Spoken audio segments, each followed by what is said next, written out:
আসসালামু আলাইকুম এভরিওয়ান, আপনারা সকলে কেমন আছেন? আশা করি সবাই অনেক ভালো আছেন। আলহামদুলিল্লাহ আমি অনেক ভালো আছি।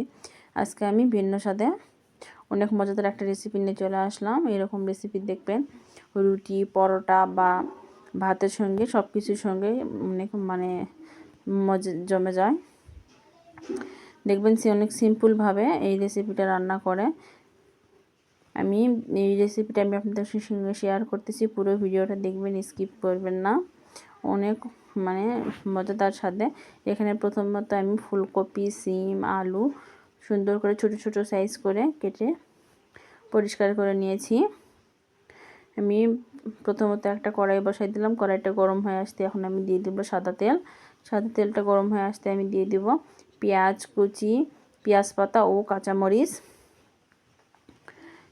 প্রথমে কড়াই আমি দিয়ে দিলাম পেঁয়াজ আর দিয়ে দেব কাঁচামরিচ। দেখবেন অনেক সিম্পল একটা রেসিপি, কিন্তু অনেক মজাদার স্বাদে। আপনি টেবিলে যদি মাছ, মাংস আর এরকম একটা সবজি রাখেন, সবাই মাছ মাংস রেখে আপনার এই সবজিটা নিয়েই সবজির বাড়িটাই শেষ হয়ে যাবে, এতটাই মজা লাগে। এটা শুধু ভাত না, রুটি, পরোটা সব কিছুর সাথেই যায়। আমার পুরো ভিডিওটা দেখবেন, স্কিপ করবেন না। আর ভিডিওটি যদি আপনাদের কাছে ভালো লেগে থাকে তাহলে দয়া করে একটা লাইক কমেন্ট করবেন। আর ইউটিউব চ্যানেল থেকে দেখলে একটা সাবস্ক্রাইব করবেন, ফেসবুক থেকে দেখলে একটা ফলো দিয়ে দিবেন। আর সাবস্ক্রাইব ও ফলো যারা দুটোই দিয়েছেন তাদেরকে অসংখ্য ধন্যবাদ। আমার পেঁয়াজ ও কাঁচামরিচ সুন্দর করে ভাজা হয়ে গেছে। এখানে আমি একটু জিরের ফোড়ন দিয়ে আমি কেটে রাখা সবজিগুলো দিয়ে দিলাম। এখানে আমি এখন স্বাদ মতো লবণ দিব, লবণ ও হলুদ দিয়ে দেব। আর কিছু দিব না। কাঁচামরিচটা আমি দিয়ে রাখছিলাম। এখানে আমি এক্সট্রা কোনো পানি দিব না। এই সবজির মধ্যে থেকে যে পানিটা বেরোবে, এই পানির মধ্যে সবজিগুলো একদম সুন্দর করে সেদ্ধ হয়ে যাবে। আর এখন এখানে পেঁয়াজ পাতাগুলো আমি কুচি করে রাখছিলাম, পেঁয়াজ পাতা দিয়ে দিলাম। পেঁয়াজ পাতা দিয়ে এমন ভাজি রান্না করলে অনেক মজা লাগে। আমি এখানে এখন হিট কমিয়ে ঢাকা দিয়ে রাখবো। সবজির মধ্যে থেকে যে পানিটা বেরোবে, এই পানির মধ্যে সবজি একদম সেদ্ধ হয়ে যাবে।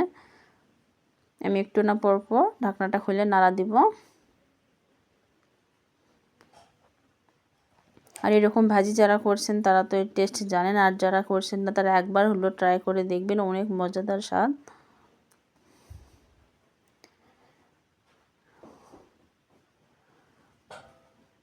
এই যে দেখুন আমি একটু পরপর নাড়া দিচ্ছি। এগুলো একদম টাটকা সবজি, গাছের তোলা, দেখেই তা খুব তাড়াতাড়ি সেদ্ধ হয়ে যাবে, এক্সট্রা কোনো পানি লাগবে না। আর এখানে আমি উপর দিয়ে 1/2% যখন সবজিটা সেদ্ধ হয়ে যাবে, এ পর্যায়ে আমি ধনিয়া পাতা কুচিটা দিয়ে দিলাম। ধনিয়া পাতা কুচি দেওয়ার কারণে সুন্দর একটা স্মেল আসবে আর স্বাদটাও অনেক সুন্দর হবে। ধনিয়া পাতা কুচি দিয়ে আমি একটু মিক্স করে দিব। মিক্স করে দিয়ে আবার আমি 5 মিনিটের মতন ঢেকে রাখবো।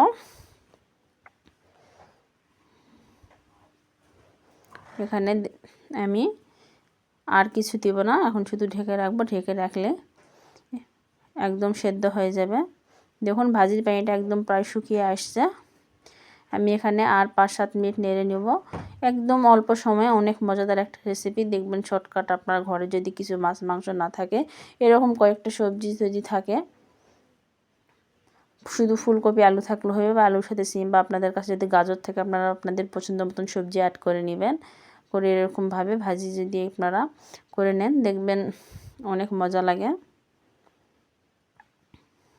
সবজিগুলো এতটাই সতেজ যে একদম দেখুন আমি এক্সট্রা কোনো পানি দিছি না। সবজির মধ্যে থেকে যে পানিটা বেরোচ্ছে, এই পানির মধ্যে অনেক সুন্দরভাবে একদম সেদ্ধ হয়ে গেছে। এটা আমি আপনাদের কাছে নামিয়ে পরিবেশন করে দেখিয়ে দিচ্ছি কতটা সুন্দর হয়েছে। আর আমার ভিডিওটি যদি আপনাদের কাছে ভালো লাগে থাকে তাহলে দয়া করে প্লিজ একটা লাইক কমেন্ট করবেন। আর ইউটিউব চ্যানেল থেকে দেখলে একটা সাবস্ক্রাইব করবেন, ফেসবুক থেকে দেখলে একটা ফলো দিয়ে দিবেন। আর সাবস্ক্রাইব ও ফলো যারা দুটোই দিয়েছেন তাদেরকে অসংখ্য ধন্যবাদ। সবাইকে জানাই আল্লাহ হাফেজ।